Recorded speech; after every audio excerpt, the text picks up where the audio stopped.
Bienvenue à tous pour suivre avec nous ce nouveau numéro du Focus de la semaine.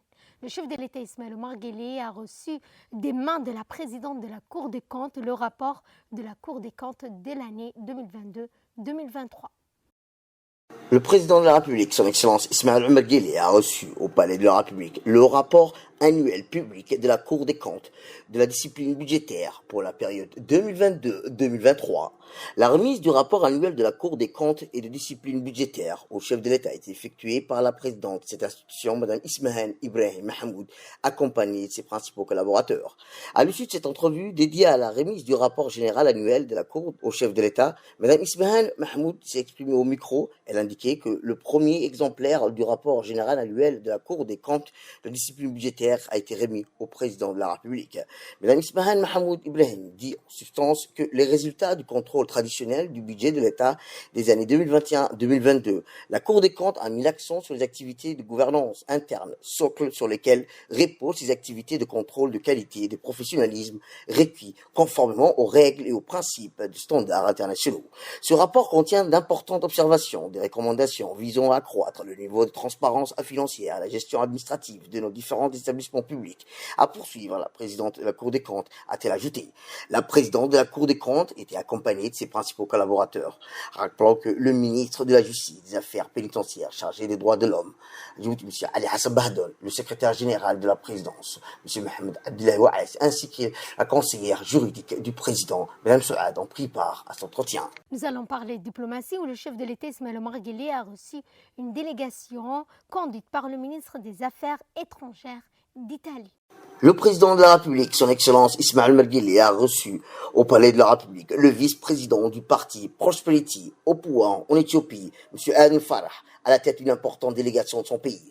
Le déplacement à Djibouti de l'officiel éthiopien de haut rang et très hauts échanges réguliers et périodiques entre les deux pays, régis par les principes d'une complémentarité étendue à tous les secteurs du développement durable. L'audience servit d'emblée de cadre à l'évaluation de l'appréciation de l'état d'avancement des projets en cours d'exécution entre les deux pays.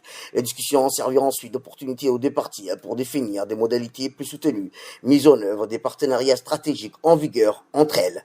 Il y allait de préciser que Djibouti et l'Éthiopie, qui font les choix judicieux de mutualiser leurs dispositions potentialités depuis plus de 2 décennies, renvoient à l'image des médoles réussies d'intégration économique, c'est aussi bien à l'échelle de la région que du continent africain.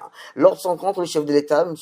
Aden Farah, était entre autres accompagné du ministre des Transports et de la Logistique, Dr Alimou Simi, du ministre d'État des Affaires étrangères, M. Bernahou Tsegeyi, de l'ambassadeur de la République fédérale démocratique d'Éthiopie auprès de la République de Djibouti, M. Legesse Toulou. Le président de la République, son Excellence Ismaël Omar Guelleh, a reçu au Palais de la République une délégation italienne de haut niveau conduite par le vice-président du Conseil des ministres et ministre italien des Affaires étrangères de la coopération internationale, M. Antoni. L'entretien entre le président et le ministre italien des Affaires étrangères a permis d'échanger sur la nature des partenariats, d'examiner les voies et moyens d'impulser d'un nouveau dynamisme de collaboration et partenariat entre les deux pays. L'audience entre le chef de l'État et le ministre italien a servi également de cadre à l'identification des volets complémentaires de collaboration entre la coopération stratégique dans plusieurs domaines, notamment l'économie, la défense, la sécurité, notamment dans la lutte contre la piraterie maritime dans le golfe d'Aden. La remise également de 2 avions de l'armée de l'air de Djibouti, qui a été remis par les États-Unis d'Amérique. Une cérémonie officielle s'est tenue au sein de l'armée de l'air djiboutien à l'occasion de la réception de 2 avions Cessna 208B offerts par les États-Unis d'Amérique dans le cadre de la coopération militaire entre la République de Djibouti et les États-Unis d'Amérique. La remise s'est tenue en présence du général de corps d'armée, Sekelecha Ibrahim, chef d'état-major général des armées de Djibouti, ainsi que de Mme Cynthia Critch, l'ambassadrice des États-Unis d'Amérique.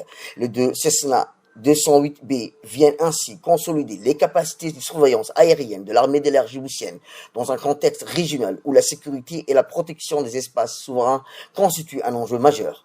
Dans son intervention, le commandant du corps d'air a mis en avant l'importance opérationnelle de ces nouveaux moyens aériens pour les forces armées djiboutiennes. Il a souligné que ces 2 avions neufs, chacun équipé des systèmes ISR, intelligence, surveillance et reconnaissance, comprennent une caméra de surveillance, d'observation permettant de renforcer la sécurité des frontières terrestres, maritimes du pays.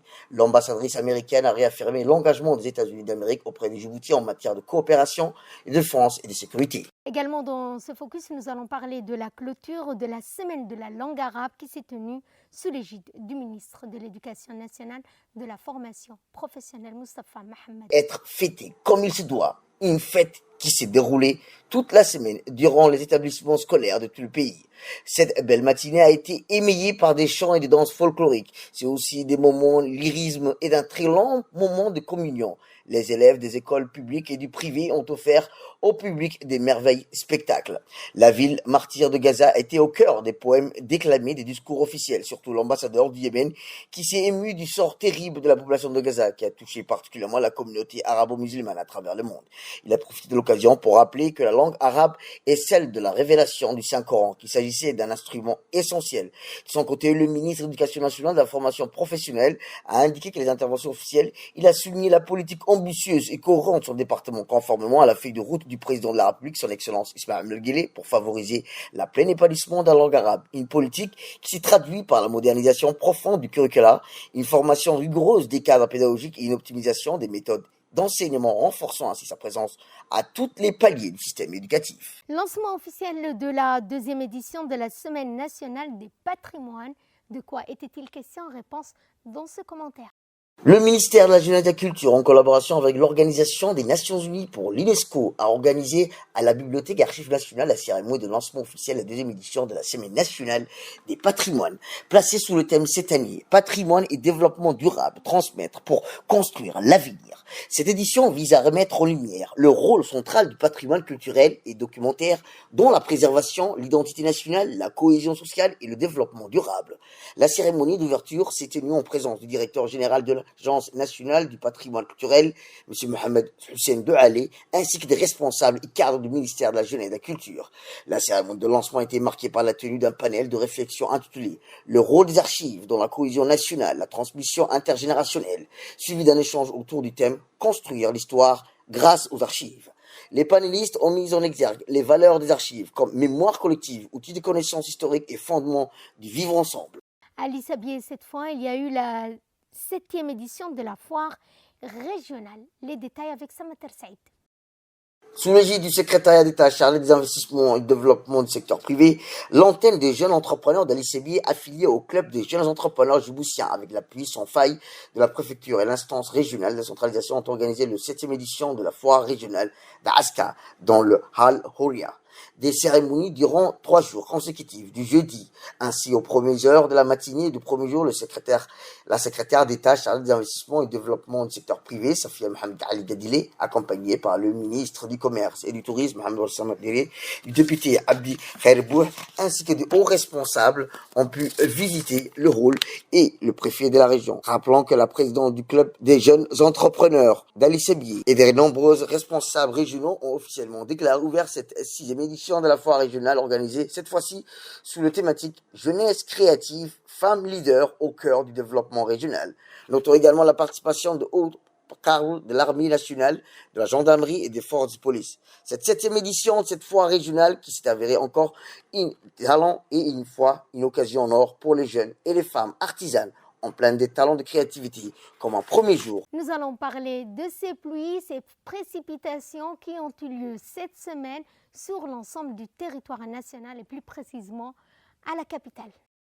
Une brutale dégradation météorologique a frappé la capitale et l'ensemble du pays. Des averses d'une intensité exceptionnelle se sont abattues sur la capitale, transformant les artères de la ville en cours d'eau tumultueux, bouleversant le quotidien des habitants. C'est ainsi que sous un ciel plombé lourd, rapidement traversé par des ondes violentes. En quelques heures, le paysage urbain familier a été métamorphosé. Les principales routes ont été submergées. La circulation s'est paralysée. Les automobilistes, surpris par la soudaine montée du phénomène, se sont retrouvés piégés dans leurs véhicules, contraints de manœuvrer dans une extrême prudence au milieu des marées devenues des véritables étendues d'eau.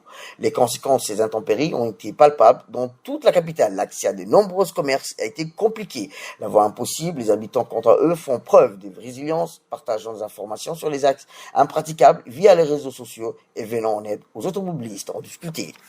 Dans l'actualité régionale et internationale, nous allons parler sport avec le Maroc, sacré champion de la Coupe arabe.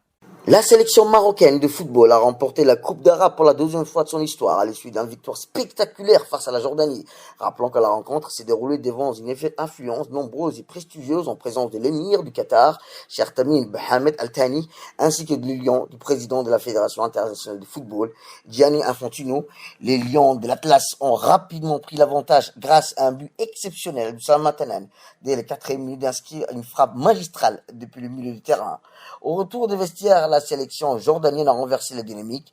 Al-Awlan a d'abord égalisé aux 48e minutes avant d'inscrire le deuxième but sur penalty à la 68e minute. Mais le Maroc est parvenu à arracher l'égalisation en toute fin de match par l'intermédiaire du vétéran remplaçant Abdelrazak Hamdallah, poussant ainsi les deux équipes vers la prolongation après un score parité 2-2 à l'issue du temps réglementaire. Et pour clore ce focus, l'Égypte a lancé un nanosatellite fabriqué localement par l'Égypte. L'agence spatiale égyptienne a annoncé le succès du lancement de la mise en service du nanosatellite égyptien Sphinx, qui a atteint son orbite assignée par un commencé à transmettre ses premiers signaux après son lancement en début d'une base spatiale située au nord-ouest de la République populaire de Chine.